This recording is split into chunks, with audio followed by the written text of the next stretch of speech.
Gauziam Tamaracitol et Thébault Tsotetsi ont finalement eu 10 enfants, en une fois. Les docteurs avaient prédit 8 naissances, elle a accouché de 10 bébés.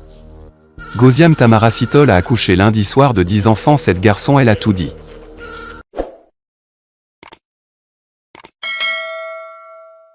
Parents de jumeaux âgés de 6 ans. Le père, Thébault Tsotetsi, s'est déclaré heureux et émotif au journal. Il assure que la mère n'a pas utilisé de traitement pour la fertilité, ce qui aurait pu expliquer le grand nombre d'embryons. Elle sort. 6, puis 8, puis 10 début mai, Halima Cissé, une jeune femme de 25 ans originaire de Tombouctou, Mali, avait déjà accouché de 5 filles et 4 garçons à Casablanca, Maroc, battant le précédent record de 8 enfants, détenu depuis 2009. Cette femme donne naissance à 10 bébés et a tué 2.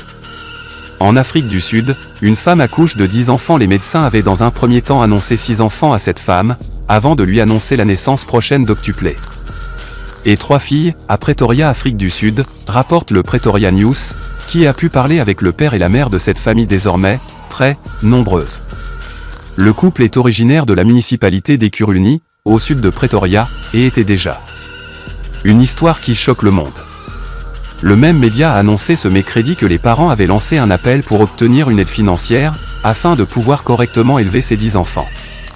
Sur 10 enfants, 2 est mort car la mère a tué ses enfants. Par une américaine.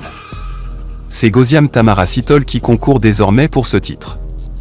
Elle a accouché à 29 semaines de grossesse, par césarienne, soit un peu plus de 7 mois. Le terme arrive, plus habituellement, à 37 ou 42 semaines d'aménorrhée. Les médecins lui avaient, dans un premier temps, dit qu'elle attendait 6 enfants, puis après de nouveaux scanners, on parlait de 8 fœtus.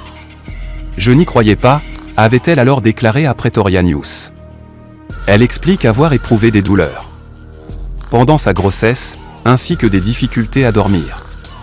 Son mari évoque également des souffrances aux jambes et des brûlures d'estomac. Le médecin qui s'occupe d'eux a expliqué que les nouveau-nés passeraient les prochains mois dans des couveuses, car ils étaient fragiles. C'est vraiment une situation rare. Je ne sais pas à quelle fréquence cela arrive, déclare-t-il, parlant d'un risque extrêmement élevé pour la mère et les enfants pendant la grossesse. L'histoire d'une femme sud-africaine.